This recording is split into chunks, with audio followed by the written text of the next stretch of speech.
Muy buen día, bienvenidos a un nuevo capítulo de Más allá de la enfermedad, la persona y su ser. Y el día de hoy quiero comenzar con una frase de mi autor favorito, Carl Jung. Uno no alcanza la iluminación fantaseando sobre la luz, sino haciendo consciente la oscuridad. Lo que no se hace consciente se manifiesta en nuestras vidas como destino. Y si quieren darle el hilo o tomar el hilo de este capítulo, es importante que vean el capítulo de No doy consejos sobre la sombra, porque tiene mucho que ver con el capítulo de hoy. Bueno, el día de hoy voy a hablar sobre la imaginación activa. Por cierto, síganos en redes sociales, tanto en Instagram, TikTok, YouTube, Spotify, como Más allá de la enfermedad. Así todo juntito. Como saben, este programa tiene como objetivo la divulgación de información científica sobre salud mental, así como generar un espacio en donde se hagan preguntas ontológicas, es decir, sobre el ser, y tenga un lugar para análisis y debate. Todo esto en conjunto con brindar herramientas para expandir la conciencia, que ese es el objetivo principal. El día de hoy el tema es muy complicado porque, bueno, no es tan fácil de explicar. Al mismo tiempo que es algo, la imaginación activa, que los seres humanos hemos utilizado durante toda nuestra historia, toda la historia de la humanidad. Al mismo tiempo se ha ido perdiendo y ha sido complicado conectar con esta parte de la imaginación activa, ya que es una herramienta sumamente importante para conectar con sabiduría más profunda. A lo largo de varias tradiciones en la historia lo podemos ver documentado como los seres humanos hemos utilizado esto que se llama imaginación activa. Justo el autor del que estaba hablando hoy al principio, Carl Jung, fue uno de los primeros que descubrió la imaginación activa. No la inventó, como les estaba comentando, es algo que nosotros hemos usado en la historia. Y de repente es mucho más fácil para que se vaya perdiendo este tema de conexión con la imaginación activa por un tema de control, ¿sale? De un tema tanto de control colectivo como de control personal, como esta sensación de querer tener todo bajo control porque el miedo a no tener certezas, a no saber, a las incertidumbres, pues genera pánico tremendo. Entonces, nos es más fácil caer en el tema del control. Por eso se ha ido perdiendo un poquito conectar con la imaginación activa. Pero bueno, vamos a comenzar y lo voy a decir de la manera más simple posible, si es posible este tema. La imaginación activa la descubre Carl Jung. Bueno, él y Freud eran súper amigos. De hecho, si quieren ver todo, se quieren lanzar a ver todo el chismecito, hay un libro que se llama Correspondencia. Es un libro que vienen todas las cartas que se escribían desde que antes de conocerse, como de, hola, yo leí tu artículo y así, ¿no? Hasta que ya empiezan a ser súper amigos y de hecho dan a entender que pues probablemente fueron algo más que amigos, pero bueno, ese es un top secret, no le digan a nadie. Y hasta cómo se pelean, ¿no? Cómo empiezan como esta discusión hasta que definitivamente se separan por completo. Por cierto, desde ahí fue cuando me empecé a enamorar mucho de cómo escribe Jung, porque en las cartas que se escribían, él es como muy, aparte de súper, súper inteligente, como al mismo tiempo usa palabras muy, muy bonitas, muy adornadas. Entonces, no sé, me encantaba. Y Freud es como más era como más, literal, más, como textual, como muy muy técnico en su lenguaje. Bueno, pero está interesante también descubrir esa parte de la personalidad de los autores. Si quieren descubrir un poco más de muy personal de Carl Jung, lean el libro Rojo. Está raro porque parece que tiene esquizofrenia, pero ahorita se los voy a explicar por qué. Bueno, uno de los principales puntos por los que se empiezan a pelear es un tema de el centro de la metodología. Para Freud, el inconsciente era un tema sumamente personal y venía como muchas proyecciones interiores, ¿no? Y Jung se da cuenta que no, como que en el inconsciente hay algo más. Entonces, y es como más simbólico y como que hay cosas muy, muy importantes para trascender y para sanar en este material y no es solamente personal. Sin embargo, ahí hubo esta como discusión y no estuvo de acuerdo Freud y bueno, una gran pelea. Les digo, pueden leer ese libro. Entonces, cuando Jung se separa de Freud, empieza a sentirse él como súper desubicado y empieza a tener sueños muy extraños. De hecho, al principio le pide ayuda a él como para interpretarlos y se da cuenta que justo esta interpretación pues, no es solamente personal, como que hay algo más. Y él empieza a tener un miedo terrible a caer en estar enfermo mentalmente, ¿no? Por eso si leen el libro del libro rojo parece que tiene como esquizofrenia porque no hay estructura, pero no fue así. Resulta, por ejemplo, para ver este dato tan impresionante, Jung en 1911 empieza a tener sueños que lo empiezan a aterrorizar mucho y son sueños, uno, porque se parecen mucho a la narrativa de sus pacientes en el hospital psiquiátrico. Entonces, por eso empieza con este terror a caer enfermo mentalmente. Y entre los sueños que más lo perturbaban era ver a varios países inundados en sangre.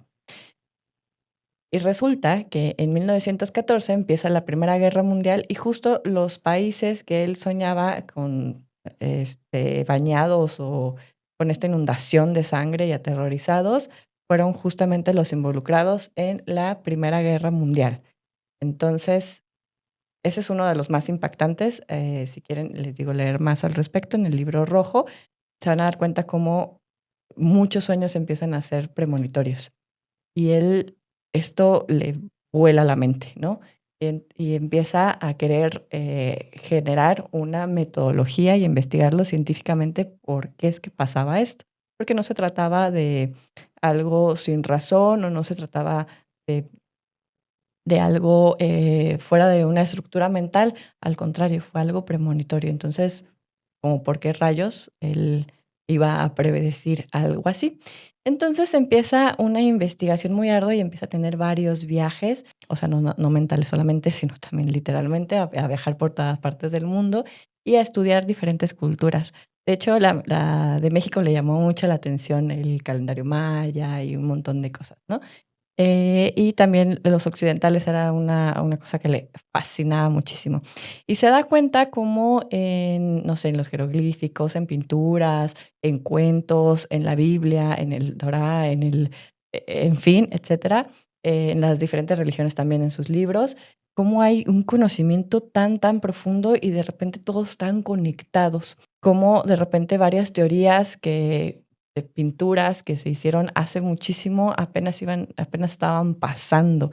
Es cómo es esto posible. También se empezó como a indagar por qué las personas de repente se buscan tanto conectar con el futuro, saber qué está pasando y encuentran diferentes métodos en donde, no sé, por ejemplo, no sé, los astros, esto de los horóscopos y todo eso, como y por qué muchas veces era tan acertado y pasaban estas cosas. Y bueno, descubrió que esto es debido a la imaginación activa y que la imaginación activa es un medio, es una herramienta para conectar con la metaconciencia. Es decir, así como él sospechaba, el tema inconsciente no solamente se trataba de algo personal, sino también colectivo, y descubre el inconsciente colectivo. Entonces todos por una metaconciencia estamos unidos. Y él Jung empezó como para tratar de documentar todo esto, aparte de en sus viajes y estar observando, también él comenzó a pintar todos sus sueños para después interpretarlos con toda la calma posible, ya que no interpretarlos adecuadamente podía generar algunos síntomas. Entonces, por eso él sabía que tenía que hacerlo de forma muy detallada. Y justo esta parte de dibujar los sueños, esto ya como anécdota personal, fue una de las razones por las cuales me empezó a apasionar muchísimo leer a Jung, porque yo desde niña tenía mucho esta costumbre de todo lo que soñaba, en cuanto me despertaba lo dibujaba. Pero entraba como en lapso que me concentraba tanto dibujando que dibujaba, o sea, súper bien, o sea, muy, muy claro. Ya después quería repetir el dibujo, ya no podía hacerlo tan bien. Y actualmente estoy retomando esa costumbre y estoy yendo a clases de dibujo porque estoy conectando mucho con esta parte, como justo de estarme analizando. Ahí después podemos hablar sobre el arte y la terapia, cómo podemos ampliar nuestra conciencia a través de esta técnica. Bueno, entonces eso fue como una anécdota personal que me unió mucho a estarme apasionando de leer esta literatura de Jung y sus estudios. Hay cosas que no estoy tan de acuerdo con él, hay unas cosas que están dudosas de él, pero bueno, es parte del ser humano y también descubrir, pues esto justo su humanidad, ¿no? Esta técnica de imaginación activa se trata de explorar lo desconocido siendo una experiencia completamente interior. Para los orientales es mucho más sencillo o era mucho más sencillo hacer esta comprensión. Ellos se dan cuenta de esto muchísimo antes que nosotros, es decir, el occidente. Ellos hablan de un Atman. Atman es un concepto antiguo de brahmático que significa alma. Bueno, el Atman universal y personal sin establecer una distinción entre ambos, entre lo personal y la conexión con lo universal o el universo. Lo que es arriba es abajo. Y esto, para que vean lo complejo que termina siendo. A final de cuentas, el aprender emprender, perdón, este camino de autoconocimiento, pues es también esta conexión con el todo, ¿no? Con todos los demás. Por ejemplo, Jung habla de los mandalas que de repente en un tiempo se pusieron mucho de moda, pero los mandalas reflejan gráficamente el centro, el ser, con la conexión con todo el universo, con todo alrededor, con toda la conciencia del microcosmos, macrocosmos, no sé, aquí los mayas era el inframundo y el supramundo, ¿no? Entonces, y descubre que en muchas culturas hay muchos tipos de mandalas, por ejemplo, el calendario maya es un mandala y lo observan detalladamente. Y bueno, para estar entrando en este mundo interior y colectivo al mismo tiempo, se necesita tener una conciencia muy estable. O sea, de repente tengan mucho cuidado porque hay pseudo profesionales que de repente le dicen, sí, vamos a hacer ejercicios de imaginación activa o de programación o no sé, cosas así raras. Y bueno, la imaginación activa no es rara, me refiero a hacerla sin ética. ¿Y qué pasa si la persona no tiene una estructura mental estable? Pues lo pueden entrar hasta en un brote psicótico, ¿vale? Y quedarse en esta desestructura. Porque ampliar la conciencia no es nada sencillo. De hecho, hay crisis que de verdad parecen enfermedades mentales y entonces hay que tener muchísimo cuidado y muchísimo respeto ante esto y de verdad no para cualquier persona está lista para este proceso. De hecho, hay personas que, de eso lo vamos a hablar más adelante en otros capítulos, que estaban, no sé, en una situación cotidiana de su vida y de repente les llegó como un insight, una verdad, un conocer algo muy profundamente que los desestructura y empiezan a tener síntomas. Algunos los mandan a hospitales psiquiátricos y he tenido pacientes donde no se trataba de un problema psiquiátrico, sino de esta desestructura y volver a estructurar. Esto se llaman crisis transpersonales para que pueda tomar esta información que rompió, volver a generar algo bueno, esta estructura que lo ayude a contener la información, a entenderla. En el caso de no entenderla, pues puede causar un desequilibrio muy grande. Y pone en un libro el ejemplo de el filósofo Nietzsche, que él tuvo esta ampliación de la conciencia, sin embargo, él no tenía una estructura mental sana o adecuada o firme. Se ve mucho esta ampliación de la conciencia en Así habla Zaratustra. Sin embargo, pues menciona el libro, arrastrado como una hoja porque no tenía bien estas raíces. Por eso no es como que van a llegar con su terapeuta y, ay, quiero encontrar así mi sombra y quiero ver rápido la imaginación activa y esto y no es tan sencillo. O sea, sí trabaja, sí se necesita muchísimo compromiso y un trabajo muy complejo. De hecho, el mismo Jung, pues, tenía mucho miedo de tener una enfermedad mental y le costó muchos, muchos años lograr tener ese autotrabajo y también, desarrollar su metodología y para, tener todo lo necesario para poder acompañar adecuadamente con este ejercicio y otros, en la ampliación de la conciencia. De hecho, él no se dio cuenta, a lo mejor nunca lo supo, pero fue uno de los pioneros en psicología transpersonal, que justo estudia la conciencia. Pero bueno, fue uno de los primeros. De ahí después hay varios como Naranjo, como Ken Wilber, em, Jacobo Greenberg, en fin. Es muy importante que en este proceso de autoconocimiento, bueno, ya primero ya llevamos todo un proceso, a lo mejor en psicoterapia, de tener muy buena estructura mental, ¿no? Y eso se va a reflejar mucho en cómo está nuestra vida presente. Es decir, que sea muy congruente, muy coherente, estable, en fin. Entonces, eso va a ser como las primeras señales de ya estar listos a trabajar con la sombra, estar listos a trabajar con un método como la imaginación activa. Y bueno, después de este paso, hay que ser muy conscientes de hacer es como iniciar un negocio. Algunos autores lo llaman así, como una empresa. Así como generar una empresa en la vida que requiere mucho aprendizaje, estudio, preparación, am, esfuerzo, dedicación, negociaciones, etcétera. Pues así también con esta negociación o empresa de el autoconocimiento. Y si ustedes hacen una muy buena negociación y tienen muy buenos acuerdos, este proceso de la imaginación activa y el autoconocimiento va a ser muy amable o no tan doloroso, porque pues va a haber cosas que nos vamos a enfrentar difíciles o dolorosas. Sin embargo, si no llevamos no tenemos bien esta base y además no generamos buenos acuerdos, definitivamente va a ser demasiado doloroso y disruptivo.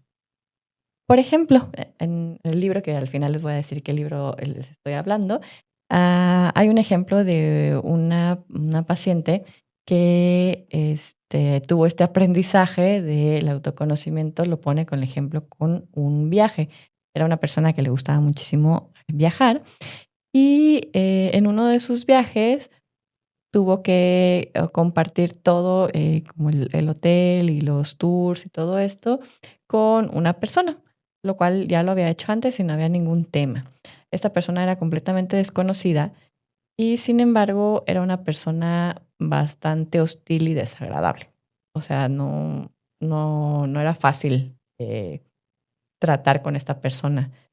Y los primeros 3 días fue súper incómodo. Imagínate estar viajando a un lugar que querías desde hace mucho, con una persona que, aparte de que no conoces, pues es incómoda, y pues no es nada sencillo, ¿verdad? Entonces, los primeros 3 días fue súper difícil y obviamente no estaba disfrutando el viaje, y decidió a ver, la persona no va a cambiar, aquí está, y no me quiero perder este viaje tan importante que tenía para mí. Así es que, en lugar de yo estar tratando también hostil a la persona, voy a empezar a tratarla amable, ¿no? ¿Y qué pasó? La persona no cambió, sin embargo, el trato fue mucho más amable y pudo disfrutar el viaje con todo y la persona. Pues imagínense que es este viaje interior donde vas a encontrar partes de ti que no son cómodas, que no son agradables o hasta demasiado desagradables o que no queremos y podemos ir con esta barrera de atacarlas y de no quererlas o simplemente aceptarlas. La primera parte es aceptarlas. Ahí está, no va a cambiar y después descubrir algo, que es lo que nos va a dar este conocimiento. Sabemos que la máscara del inconsciente no es rígida y refleja la cara que nosotros le mostramos. La hostilidad le da un aspecto amenazante y la cordialidad suaviza sus rasgos. ¿Y saben cuál es el verdadero sufrimiento y lo que es insoportable? Es aquel que no podemos entender. Es decir, está esta parte de nosotros que tenemos ahí y conocerla, A veces es, como les digo, bastante difícil. Si empezamos con toda esta negatividad y todo este trato hostil, pues también nos va a tratar así. Digo, a nadie nos gusta que nos traten mal, entonces esa parte de nosotros tampoco. El primer paso que les decía, aceptarla, es un gran primer paso. Ahora, después de aceptarla, poco a poco conocerla, descubrir su origen, para qué está aquí. Cuando podemos encontrar el propósito y el lugar y su razón, su para qué existe, esa parte nos va a ayudar a trascenderla, a integrarla. ¿Y qué pasa entonces con el inconsciente colectivo? También, pues es un reflejo de nosotros mismos y también conocer, también es parte de nuestro autoconocimiento, como les decía en el Atman, pues están unidos, o sea, lo personal y lo colectivo. Y hay otra herramienta muy interesante que se va a empezar a dar con este ejercicio de autoconocimiento y del inconsciente colectivo, que es la sincronicidad. Sincronicidad significa el conocimiento absoluto, es decir, cuando un fenómeno exterior se sincroniza con un fenómeno interior. Muchas veces lo que pasa en el exterior nos ayuda mucho a conocernos profundamente. Y fíjense, es bien interesante, la palabra conocedor es una palabra muy extraña y viene de la palabra alemana, no sé exactamente cómo se pronuncia, pero se escribe Wissent, que significa aquel que ha experimentado insight, es decir, un discernimiento de naturaleza interior del inconsciente, para que vean qué profunda es la palabra conocer o conocedor. Por eso es tan importante este proceso de autoconocimiento. Es decir, cuando hacemos este trabajo de estar reflexionando e interiorizando lo que nos está pasando en nuestra vida. Las imágenes del inconsciente representan para el ser humano una gran responsabilidad. Si éste falla en entenderlas o elude su responsabilidad ética, lo privarán de su totalidad y fragmentarán dolorosamente su vida. ¿Qué quiere decir?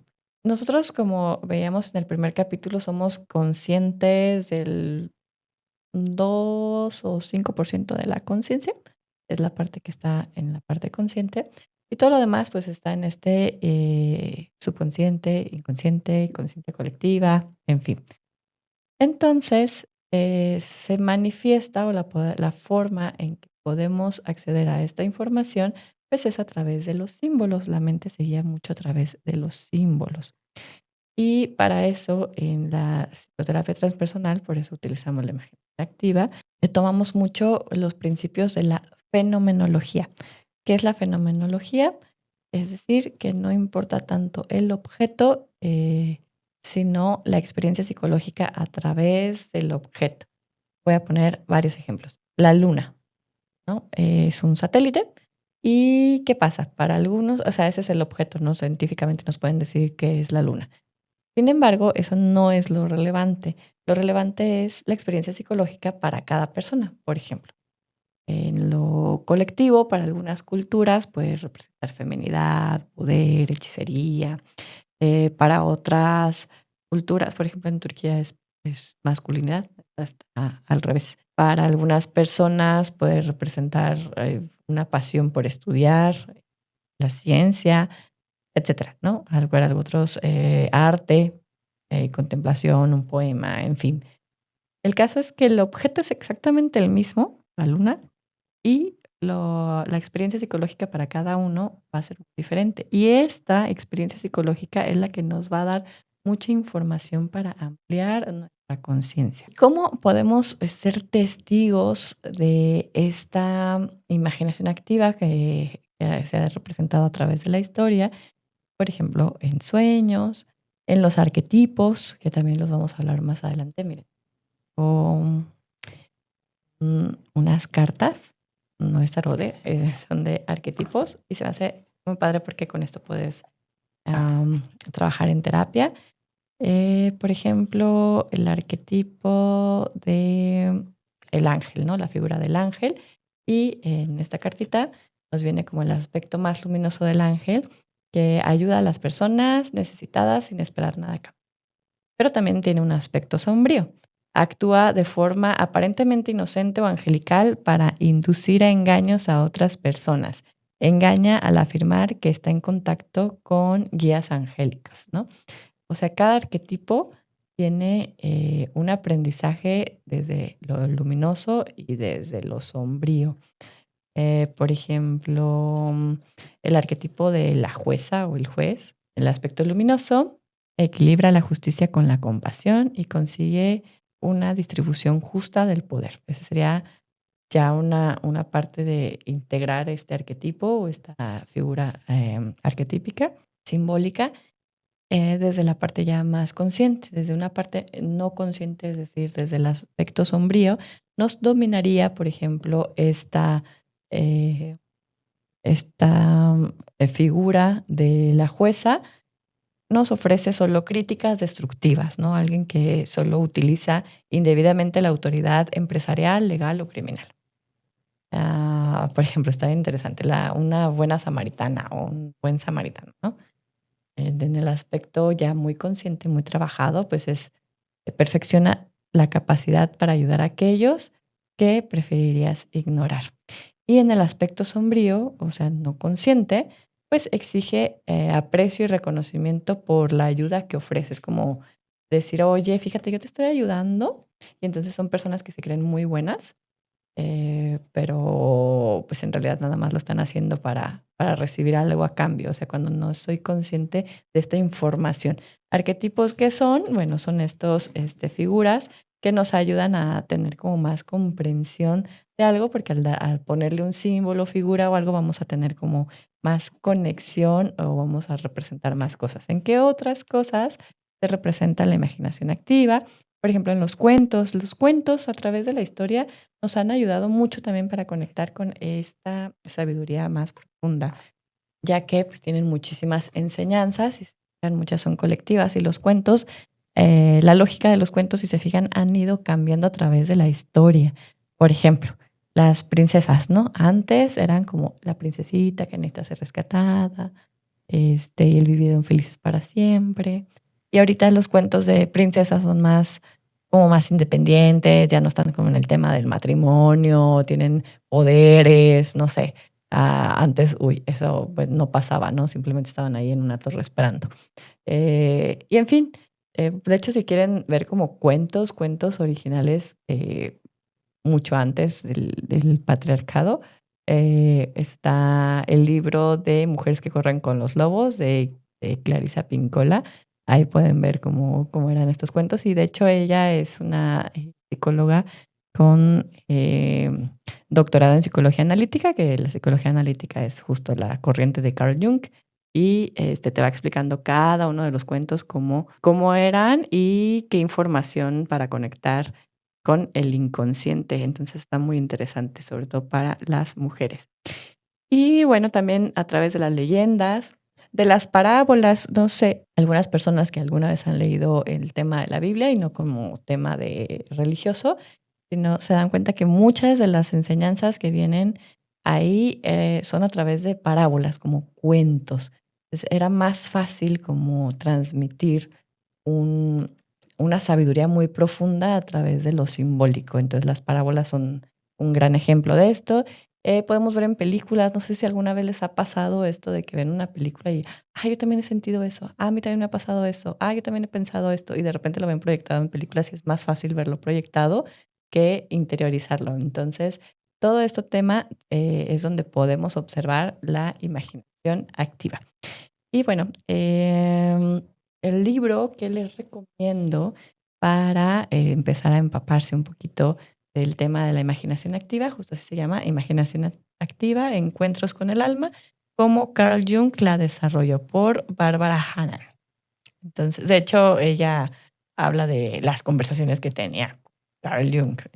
A ver, lo va explicando de una manera mucho más sencilla que leer un libro de Carl Jung. Leer un libro de Carl Jung está complejo. O sea, se necesita como igual mucha preparación antes para poder entender muchos tecnicismos. Sin embargo, este libro está muy sencillo, o sea, lo va explicando y también con ejemplos de casos reales, en fin. Entonces, bueno, ese fue el tema de hoy, como una técnica para expandir nuestra conciencia, es la imaginación activa, que, como les decía, ya está como muy empírica. Sin embargo, ya en consultorio, pues tiene una estrategia o una metodología científica. Sin embargo, pues es algo que todos hemos utilizado, algo que les puede ayudar o estrategias que les puede ayudar como para ir conectando un poquito con su imaginación activa. Ah, por cierto, les quería decir una frase.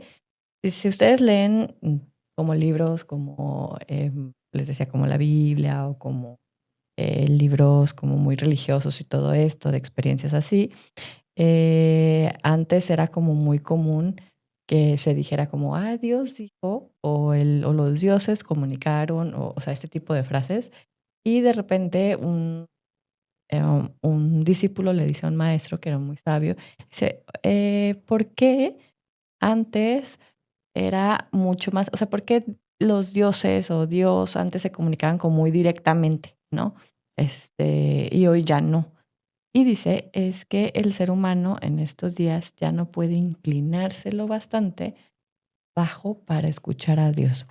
Y no es literalmente inclinarse, sino ir hacia adentro. La respuesta siempre, o sea, la respuesta del todo está hacia adentro.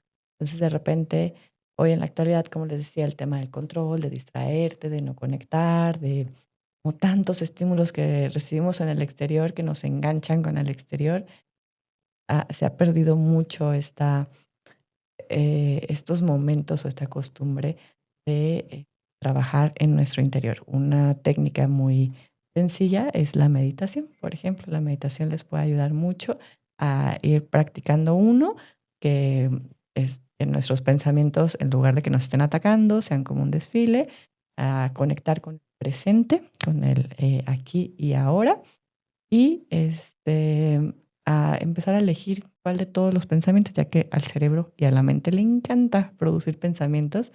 Entonces vamos a discernir cuáles nos van a ir ayudando poco a poco a este trabajo del autoconocimiento. Y una estrategia, bueno, como les decía, pueden empezar con meditación, aunque sea unos 15 minutos al día, parte de su proceso terapéutico, escribir a mano. A los psicólogos no crean que nos gusta ser muy vintage con eso de estar escribiendo a mano. Ya sé que está padre la computadora o el celular. Sin embargo, el proceso de generar tú el símbolo, todo el proceso, porque las letras son símbolos, pues eso va a llevar como un conocimiento más profundo y tiene un proceso neuroterapéutico. Así que por eso nos gusta mucho el dejar de escribir.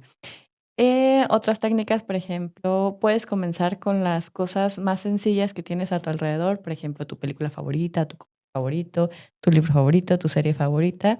Puedes seguirlos viendo y todo, y como solo preguntarte, ¿qué conecta conmigo?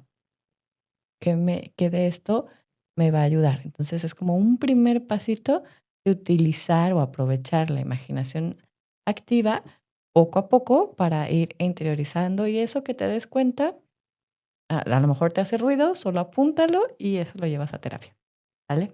Esa es una muy buena estrategia que a final de cuentas todo el tiempo la estamos utilizando, solamente no nos hacemos conscientes de ella, entonces hay que aprovechar. Bueno, esto fue el capítulo de hoy. Espero que les gustara y si tienen dudas, si les gustaría algo más que se tratara aquí, con todo gusto. En el siguiente capítulo va a haber un invitado especial. Este invitado nos va a ayudar a hablar sobre, de hecho es financiero, no es psicólogo, pero nos va a ayudar a hablar sobre las ideas limitantes y sobre el dinero y cómo tener una muy buena salud financiera. Que tengan muy bonito día.